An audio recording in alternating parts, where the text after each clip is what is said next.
Donc, il va y avoir deux parties. Une introduction théorique, parce que ça, je ne peux pas m'en empêcher. Et puis, deux petits cas cliniques.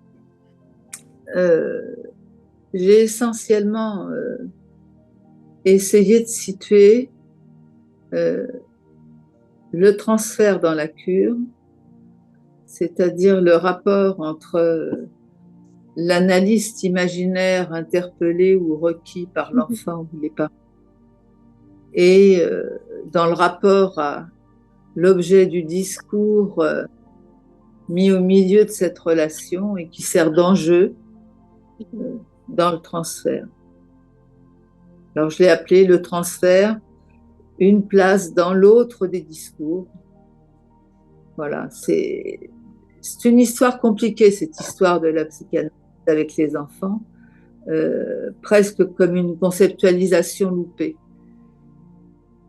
Lacan a insisté pendant tout son enseignement pour revenir sur la théorie des stades, selon Freud et puis selon Piaget et les pédagogues,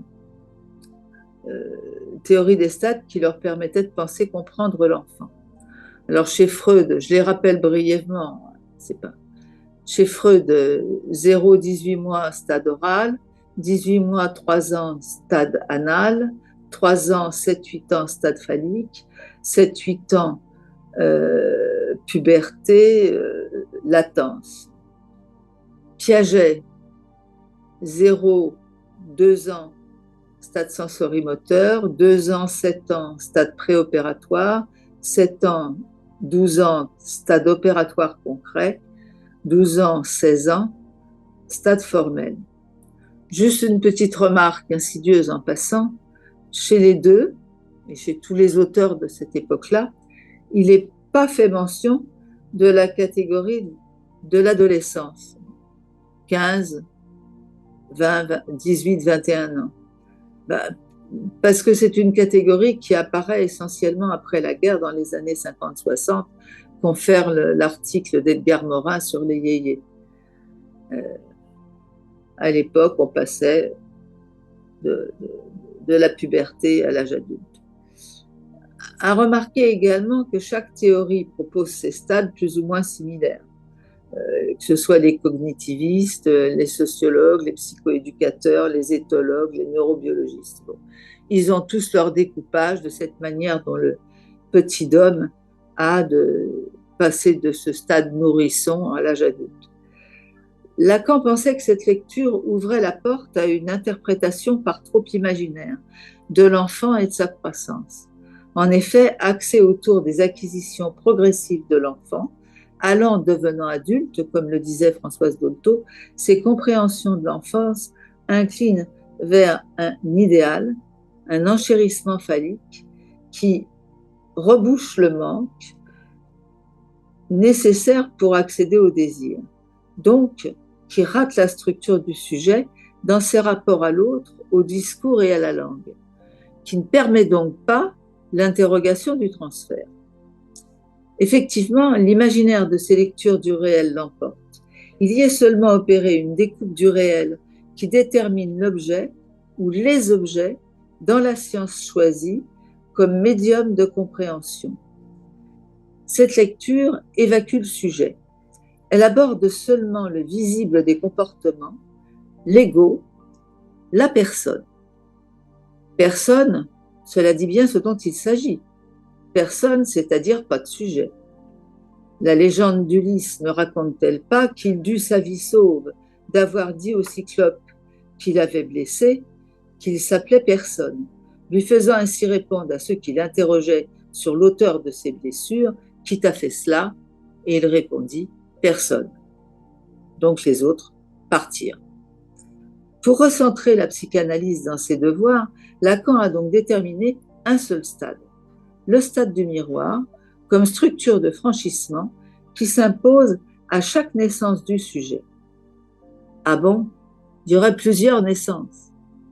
Il écrit: c'est à toutes les phases génétiques de l'individu, à tous les degrés d'accomplissement humain dans la personne, que nous retrouvons ce moment narcissique dans le sujet en un en avant où il doit assumer une frustration libidinale d'aujourd'hui et un après où il se transcende dans une sublimation normative.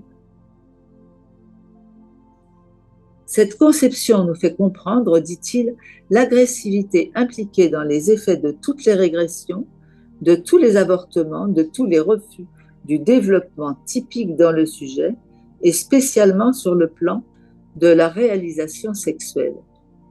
Plus exactement, à l'intérieur de chacune des grandes phases que déterminent dans la vie humaine les métamorphoses libidinales dont l'analyse a démontré la fonction majeure.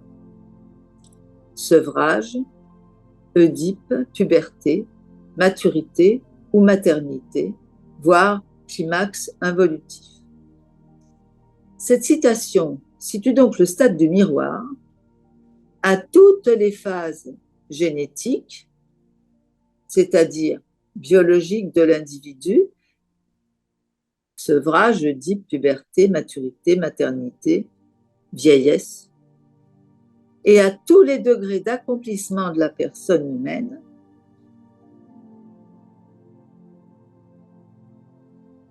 où est ma ligne? Ce que nous pouvons aisément rapporter aux termes qui, dans les discours des liens sociaux, degré d'accomplissement de la personne humaine, termes qui, dans les discours des liens sociaux, déterminent l'espace d'affiliation du sujet au groupe. Bébé, enfant, préadolescent, adolescent, célibataire, travailleur, chômeur, professionnel, handicapé, marié, avec, sans enfant, senior, vieux, genre, homme, femme. Autant de représentations de l'homme par l'homme dans les discours de la science, lesquels tracent les lieux de fabrique de l'homme par l'homme et les mailles avec lesquelles il peut s'en faire sujet. Mais l'étude de ces passages ne constituera pas le cœur de son questionnement à Lacan. Exerçant d'abord, je veux dire, il laissera ces questions-là. Après, balayant toutes les psychothérapies comme de peu d'intérêt et même à bannir. On comprend bien, puisque dans le passage que je vous ai lu précédemment, il les ramène à l'ego-psychologie. Donc, impossible à cet endroit-là d'y interroger la question du transfert, donc la psychanalyse. Mais cette étude-là ne constituera pas le cœur de son questionnement. En effet, exerçant d'abord comme psychiatre dans les services d'accueil de la préfecture de police, il touchera au social parce qu'à l'époque, il se préoccupe d'abord des psychoses. Mais dans la seconde moitié de sa vie, à partir de son départ de l'IPA, il se centrera de plus en plus sur la transmission de la psychanalyse en intention versus formation des analystes. Il laissera ainsi de côté l'élaboration conceptuelle des franchissements du bébé à l'enfant, de l'enfant à l'ado, de l'ado à l'adulte, de l'adulte dans ses diverses modalités d'affiliation au socius, franchissements qui suivent la maturation biologique, laquelle le fait passer de la position d'objet, puis d'objet de l'autre, à personne dans l'autre, pour advenir, s'il le peut, sujet des discours qui le parlent autant qu'il les parle. Cette question concerne la psychanalyse avec les enfants, mais aussi toutes les présences d'analystes auprès de ceux qui interpellent un autre social imaginaire qui, pour eux, s'avère plus ou moins réel. C'est comme si Lacan et ses successeurs, normalisés lacaniens, avaient évacué cette formalisation. Ce n'est pas tout à fait juste. Je suis injuste avec eux, puisque c'est eux qui m'ont formé, et puisque je vous présente aujourd'hui ce travail. Mais il faut rechercher les pistes pour y penser dans ces non-dires, ces rejets justifiés de l'ego-psychologie et son exclusion radicale de ce qu'il avait mal entendu des psychothérapies. Alors là, je vais vous passer, parce que après c'est plus théorique et j'avais pas envie de continuer la théorie ce soir. Je vais dépasser les deux parties suivantes. Alors on les fera si vous les voulez, et pas aujourd'hui. Celle qui concerne le miroir avec Rosine et Robert Lefort pour les enfants qui accèdent juste à parler. Et puis l'autre partie qui concerne toujours miroir et transitivisme pour les enfants qui accèdent aux affects. Là, c'est le travail de Maud Manoni. Donc, on a Rosine et Robert Lefort, Maud Manoni, et puis, en toute logique, on a Martine Fourré après. Donc, je vais aller directement à l'époque, pour les deux cas cliniques que je présente.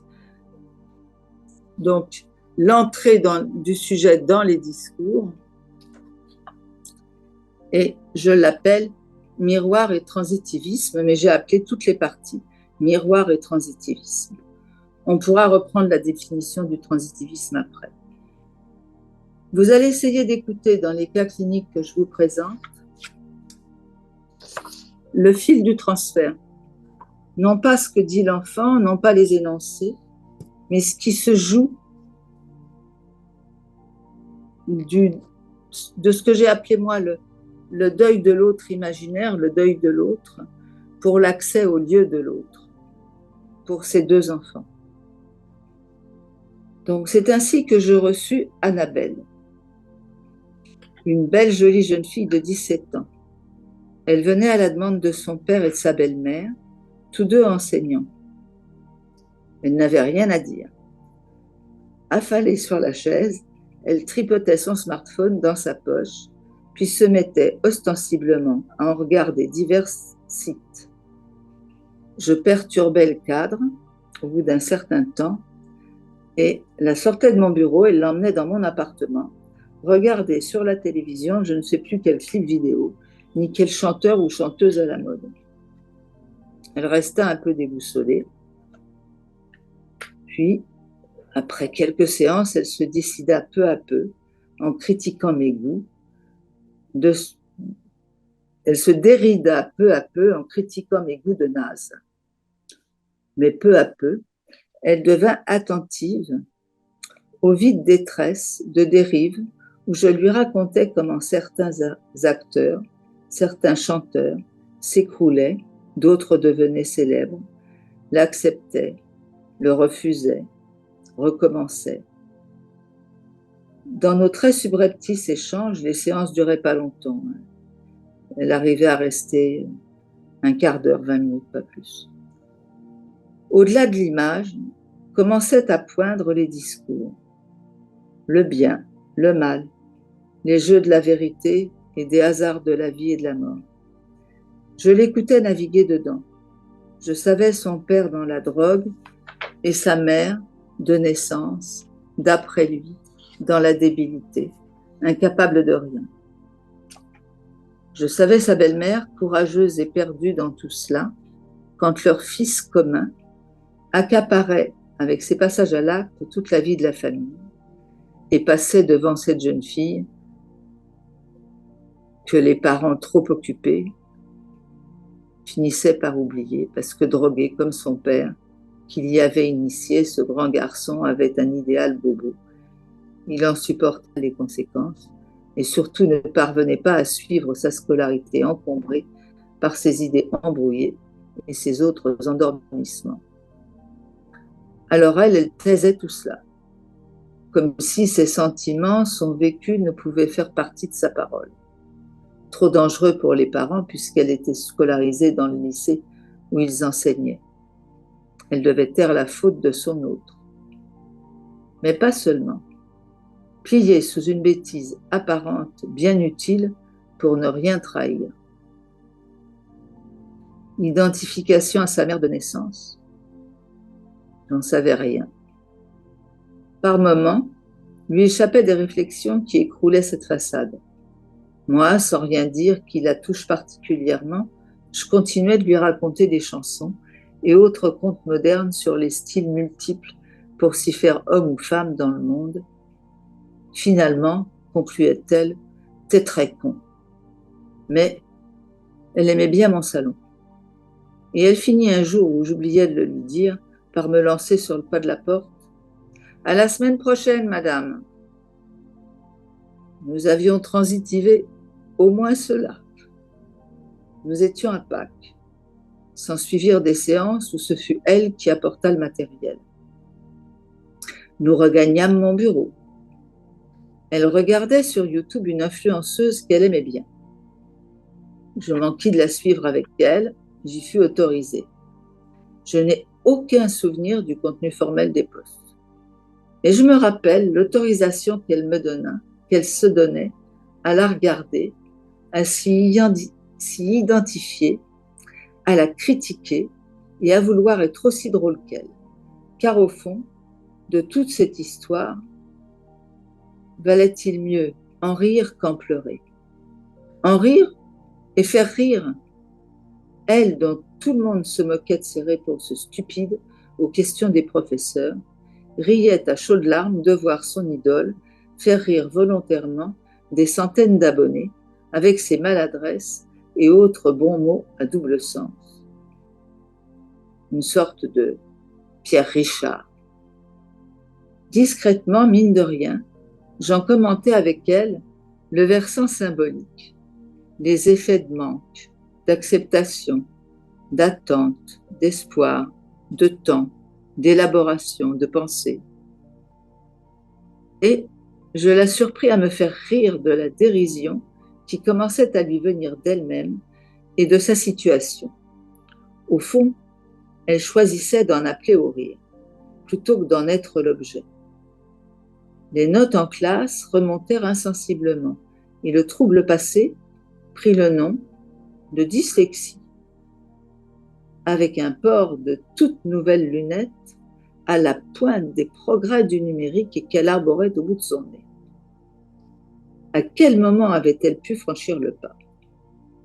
Peut-être en l'instant où, acceptant ma lecture des people, qui constitue une partie des représentations de son monde, de notre humanité, elle avait pu la faire sienne en m'apportant le personnage qui l'intéressait, elle, qu'elle voulait raconter, comme une manière de se raconter, de se rencontrer elle-même dans le miroir de l'écran, avec le voile qui laisse perdu une grande part des histoires vécues. En même temps, l'Internet prenait enfin une dimension d'imaginaire au-delà du réel de l'écran, qui lui permettait le détachement nécessaire à penser les réalités et la vie. Nous avions ici aussi transitivé. L'année se terminait sur un vœu de départ dont je ne me mêlais pas. Inscrit dans une sourde défense de la débilité de sa maman, elle voulait aller vivre chez elle, quitter sa famille recomposée actuelle, car de toute manière, disait-elle, il faudrait bien qu'elle parte dans la grande ville pour suivre ses études après le bac. Que voulait-elle faire, lui demandai-je. Infirmière. Ah, je voudrais bien faire psychologue, mais mes notes, c'est pas encore ça, me répondit-elle avec un grand sourire. Que me disait-elle? Qu'elle avait tant aimé sa belle-mère, qu'elle l'avait fait damner à courir derrière sa bêtise, parce qu'elle ne voulait pas la perdre, ni la voir se perdre à vouloir sauver un fils qui ne le voulait pas lui-même. Que maintenant, peut-être, elle pouvait s'autoriser à cette trace, à elle, à travailler pour grandir, sans trahir l'amour qu'elle avait pour sa belle-mère et pour sa maman. Manifestement, l'objet prendre soin qui n'a pas de forme, et qui est là, avant et après, faisait surface un instant. Voilà pour Annabelle. Mais on voit bien que ce qui se travaille, et je trouve que dans les analyses d'enfants, c'est assez rarement montré, alors il faudrait le reprendre à l'aune de la définition du transitivisme, pour voir comment des des paroles que je vous dis là, où je vais lui dire quelque chose qui le concerne lui, qui est une parole par rapport à lui, pour pas qu'elle soit persécutive, mais pour qu'il puisse se l'approprier et l'intégrer et en être sujet. Mais il y a quand même du forçage quand je dis que je l'engueule parce que je refuse qu'il soit dans le mépris de lui-même par rapport à qui il est. Ben c'est du forçage, même si c'est affectueux, mais c'est quand même du forçage. Mais c'est du forçage qui est inclus dans une boucle intersubjective qui en plus a eu largement le temps d'être mise en place et qui finalement vient révéler à la fois quelque chose de l'ordre du transfert, mais à la fois aussi quelque chose de l'ordre de la relation en particulier, quoi. Oui, puis de lui. Mm. C'est pas seulement, c'est pas de moi dont je parle, c'est de ce que j'ai entendu de lui, de ce que j'ai et de, avec les parents, avec tout le monde, de ce qu'on a entendu de lui, de voilà. C'est vrai que c'est pris dans cette boucle-là. Et je trouve que dans l'analyse avec les enfants, alors, pour les deux premiers stades du bébé et de l'enfant, enfin de l'infant qui parle pas et du petit enfant, c'est moins complexe parce qu'on n'a pas euh, la trilogie papa, l'enfant, papa, maman, l'enfant, plus l'analyste, on a ça, plus le cœur des hommes.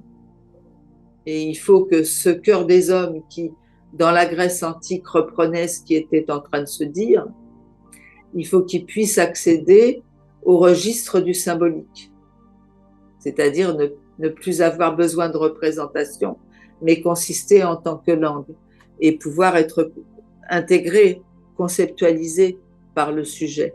Et on voit bien que Grand Gaillard, il y arrive. Il y arrive à la fin quand il écrit et qu'il dit je vais sur Internet pour apprendre ma maladie. Moi, le jour où il m'a dit ça, je me suis retenue de rigoler tellement j'étais contente. J'ai dit bon, tu rigoles pas, tu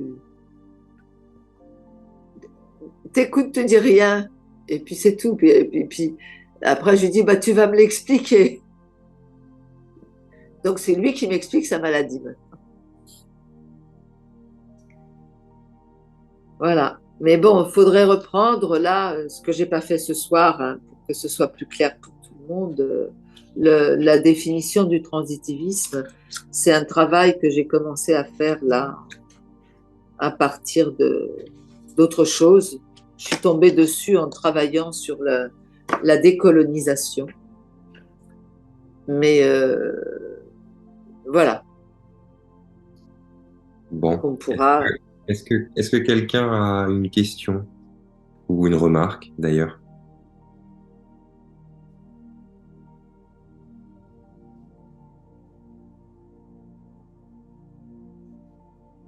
Vous avez réussi à nous suivre ou on vous a perdu en cours de route? Vos micros sont coupés, donc si vous voulez dire quelque chose. On Est-ce les a perdus. qu'il y avait des choses qui n'étaient pas claires ou des questions que ça vous a évoquées? Oui, pardon. Effectivement, le transitivisme, je ne sais pas si vous pouvez peut-être un peu plus en dire. C'est vrai que ça m'est apparu un peu flou ce soir. Oui, bah oui, bah oui, bah oui, mais ça va ne. Est-ce qu'on a le temps? Parce que c'est Oui. plus long. Oui, mais on a un peu de temps. Ça peut peut-être être pas mal même de parler de transitivisme et puis peut-être de parler aussi du lien qu'on peut faire entre transitivisme et identification. Je sais que Balbo et Bergès l'avaient fait aussi un petit peu, par exemple. Oui, oui, bah oui, j'ai repris leurs travaux. Mm. Alors, où est-ce que je vais trouver la définition du transitivisme? Euh, Alors, vous me laissez 2 secondes, je la cherche. Parce que ça, c'est Rosine et Robert Lefort. On le voit chez eux.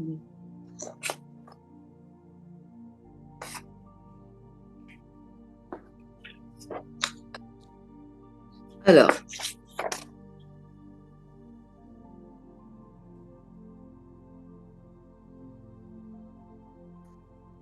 Bah, peut-être déjà, on peut dire pour commencer que le premier exemple qu'on donne généralement pour parler de transitivisme, c'est cet enfant. Alors, j'ai plus l'exemple exact, mais en gros, c'est cet enfant qui, dans la rue, voit un autre enfant qui se fait mal au bras et qui, du coup, se caresse le bras comme si lui-même essayait de se réparer. Ça, c'est le premier exemple qu'on donne généralement pour expliquer un peu ça. alors moi, là, dans ce que je vous avais préparé, donc c'est Maud Manoni hein, qui le repère sans le repérer. Euh, et à sa manière. Hein. Elle arrive par bribes, mais bon, les deux auteurs qui l'ont le plus travaillé, c'est Bergès et Baldin. Alors, il donne l'exemple suivant. D'ailleurs, je leur ai piqué le texte, donc je vais vous le lire. Et puis après, on va essayer de le reprendre avec nos mots pour mieux l'entendre. Deux sœurs se promènent. L'une tombe et s'étale de tout son long.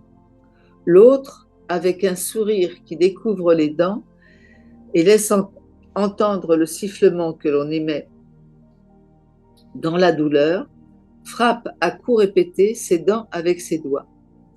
L'adulte lui dit « Ta sœur est tombée, et tes dents te font mal ?» Et elle répond « Ben non, bien sûr !» Et elle part en courant. Ce cas est intéressant à double titre. D'abord parce que celle qui est tombée n'a manifesté aucune expression de douleur.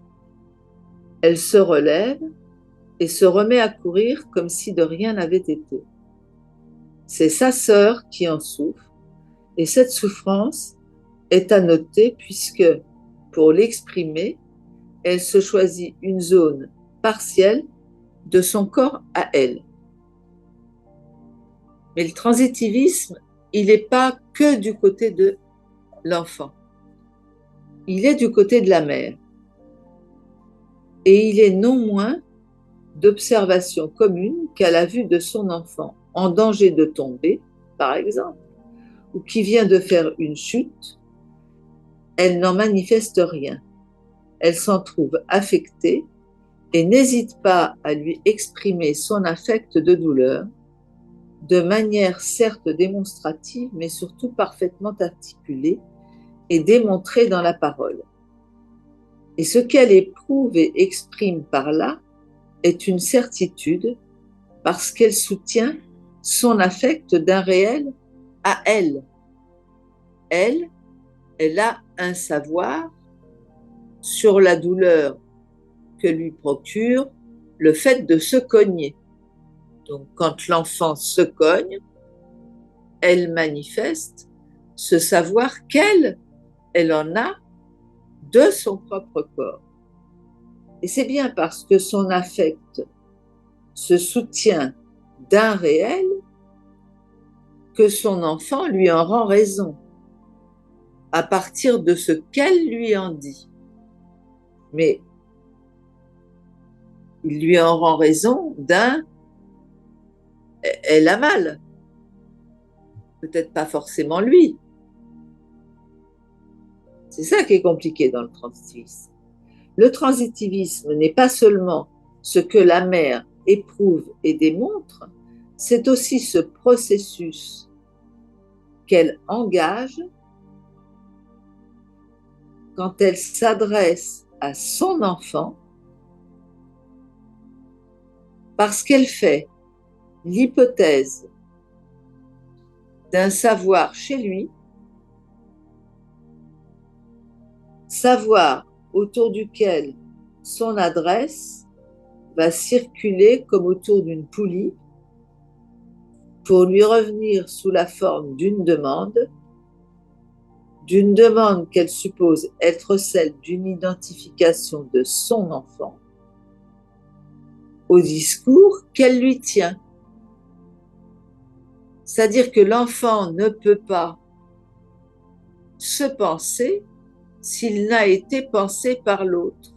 Et comme il tient ces mots de l'autre, il y a nécessairement à cet endroit une aliénation dans la langue. Et ce qui est compliqué pour l'enfant, mais pour la mère tout aussi bien, c'est de couper cette aliénation, c'est-à-dire que la mère, elle puisse donner les mots et les laisser partir, et il y a un vide, et l'enfant peut s'approprier les mots et en faire, lui, ce qu'il en est pour lui, pas forcément ce que la mère a dit. Donc, J'ai envie de rajouter aussi que la parole de la mère a comme effet finalement une division du sujet pour l'enfant finalement. Parce que si l'enfant le veut bien. si l'enfant le veut bien, oui, évidemment. Mais que, en tout cas, la mère va obliger finalement une identification. Parce qu'elle prend la place d'un autre par son dire, en fait. Tout à fait. Mm. Et le fait qu'elle parle, le fait qu'elle introduit quelque chose et qu'elle se trompe, alors c'est pour ça qu'on dit toujours que pour un enfant, grandir, c'est d'abord dire non. Dire que la maman va lui dire tu veux ceci ou tu veux cela ou tu as mal ou tu es bien. Elle va commencer par dire ben non, pour pouvoir dire exactement la même chose après, mais à distance et après avoir dit non. Et là, ça voudra dire qu'il s'est approprié quelque chose qui sera à la fois ce que sa mère a dit, mais en même temps, ce qu'il a pu lui-même ressentir dans son corps de pulsionnel et faire sur son corps pulsionnel mettre les mots, donc pour la pulsion, puis les affects au deuxième temps, puis les sentiments, pour pouvoir en parler en tant que je avec l'autre. Mais il faut tous ces temps-là. Je finis la lecture de la citation. Cette circulation décrit un procès très général qui a rapport à l'accès au symbolique. Dans le cas particulier du transitivisme, ce procès passe nécessairement par le corps, puisqu'il est engagé dans un éprouvé qui l'affecte autrement que n'affecterait un sentiment, lequel peut n'être que moral. Ça, c'est le deuxième temps. Le corps est ici ce lieu de recel par lequel le monde prend pour l'enfant forme et consistance. On saisit que cet accès au symbolique que représente l'identification de l'enfant au discours de la mère concerne le corps en tant qu'il n'est pas seulement corps imaginaire, mais aussi corps de langage, de signifiant et de l'être. Vous voyez que c'est plus on avance dans l'entrée dans les discours, plus c'est complexe à entendre et à travailler.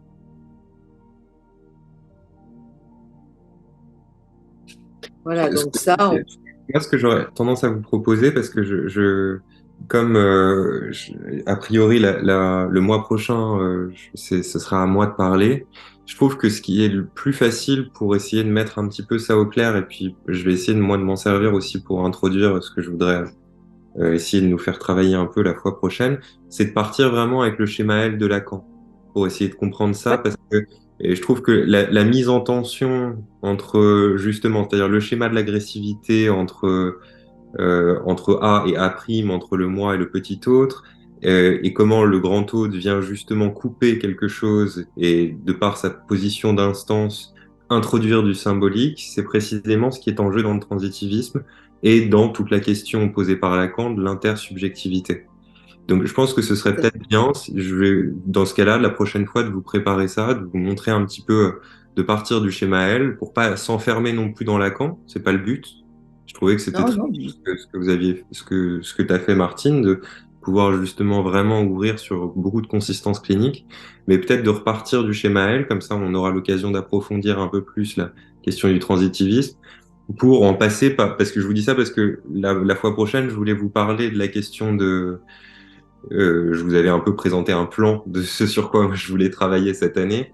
Et autant l'année dernière, j'avais parlé un peu de l'hypermodernité chez Lipovetsky, là j'avais envie de continuer et de parler de la question de l'identité hypermoderne.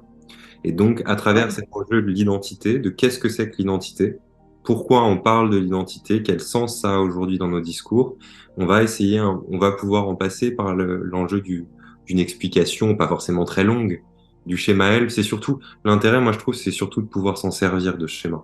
Parce que c'est en fait, derrière cette abstraction-là, il y a quelque chose d'extrêmement clinique qui est franchement génial. Et qui est de la même période. Hein. Oui, même période. C'est pour ça que j'y pensais. Exactement. Le schéma L et le schéma Z, c'est les deux Oh bah, qui sont de cette après, on peut ajouter les autres schémas, mais c'est-à-dire que, mais c'est les qui sont vraiment ces quelques pages-là qui sont vraiment là-dessus.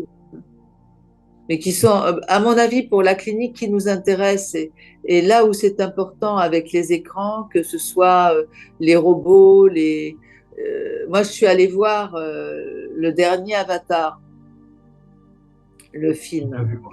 Et vous l'avez vu? oui, Non. oui, Et moi je l'ai vu. je suis restée scotchée parce que je l'ai trouvé. Je ne sais pas ce que vous en avez pensé. Moi, je l'ai trouvé inabouti. Euh, Comme s'il n'avait pas réussi à vraiment formaliser ce qu'il voulait dire. Et tout le film est construit sur le transitivisme, Hmm. entre le père et les enfants. Et ça ne sort pas de cette histoire de bagarre d'un bout à l'autre, mais ça passe pas à la métaphore et ça n'y va pas. Et voilà. Je suis restée sur ma faim. Je pense qu'il y a quelque chose à faire là, Martine. Il faut le creuser parce que c'est en plus c'est vraiment intéressant.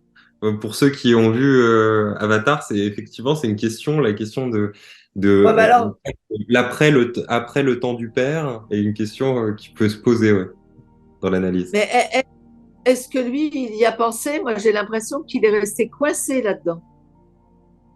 C'est-à-dire, on a des mondes en opposition, on a des mondes en miroir, on a des gens en miroir, et ça décolle pas du miroir. Et il cherche la famille idéale et le père idéal. Et puis, ça reste. Et donc, on n'a pas de grandes envolées tragiques où on sort du miroir avec la question du destin. Là, il n'y a pas. C'est pour ça qu'il faut Et on regarder Fast s'ennuie. and Furious. Comment? C'est pour ça qu'il faut regarder Fast and Furious. Eux, ils ont réussi à sortir de là. Il faudra que je le regarde. Je le regarderai. Non, le Fast and Furious, là, il y en a 15, donc le problème, c'est que c'est un peu à rallonge. Alors, il faut regarder les 11, en effet, pour comprendre l'intérêt. Là, tu nous donnes Ouais, beaucoup alors, de travail, Olivier. je Là. suis en vacances parce que là, j'ai pas le temps. Là, il faut Oui, que je non, finisse mon truc sur la décolonisation. Alors, et je suis pas au voilà. bout. Hein. C'est Mais Fast and Louis, du coup, si tu parles de l'identité la prochaine fois, ce serait vachement intéressant de faire un petit passage aussi sur Paul Ricoeur, du coup, peut-être. Non, justement, pas du tout. Non? Parce que Paul Ricoeur, c'est très jargonneux. Et moi, je voulais justement en passer par justement des ouvrages de l'Armor. Parce que justement, la question de l'identité, c'est un terme qui apparaît en fait, depuis les années 60. Hmm. Un terme qui est relativement récent. Donc l'idée, c'est surtout pas de le prendre sous sa forme ni logique, ni métaphysique. C'est parce que là, ça donne lieu à des discours philosophiques qui sont sûrement intéressants, mais peut-être moi je trouve dans d'autres contextes. C'est Hmm. plutôt d'arriver à comprendre quelle est la dimension du social dans ces enjeux de l'identité et, Tout à euh, fait. et qu'est-ce qu'on fait d'une demande d'identité aussi dans le cadre justement de notre travail. Euh, Hmm. Bien sûr. Qu'est-ce que ça veut dire que ce mot qui est brandi, que celui d'une demande d'identité et des fois de manière tout à fait explicite. Ben, en tout cas, pour les histoires d'identité sexuelle, les trans, moi j'en ai eu plusieurs en analyse, c'est la demande. Après, moi, Olivier, c'est bon, c'est une remarque, mais moi, je suis pas très fan de Ricoeur. Vraiment, le Ricoeur, à la limite, je préfère les travaux de la fin, comme par exemple la métaphore vive ou des choses comme ça, mais Ricoeur, c'est vraiment très classique. Ah, j'aime beaucoup, moi, le concept d'identité Actualité. narrative. J'ai toujours trouvé passionnant, moi. Oui, bah, à part soi-même comme un autre et puis la métaphore vive, moi, après, de toute façon, c'est un peu comme Derrida, c'est-à-dire il y a beaucoup de gens qui disent Ricoeur, Ricoeur, ou alors Derrida, Derrida. Derrida, c'est, je sais pas, 50 livres. Ricoeur, c'en est presque autant. Enfin, donc, c'est compliqué d'être un spécialiste de Ricoeur. Mais moi, j'ai pas c'est pas quelque chose qui m'a particulièrement fait réfléchir profondément. Hmm. Ça fait des bonnes copies de philosophie, c'est un très très bon prof. Mais après, est-ce que j'en emporte vraiment quelque chose? Est-ce que ça me met au travail profondément? Je sais pas. En tout cas.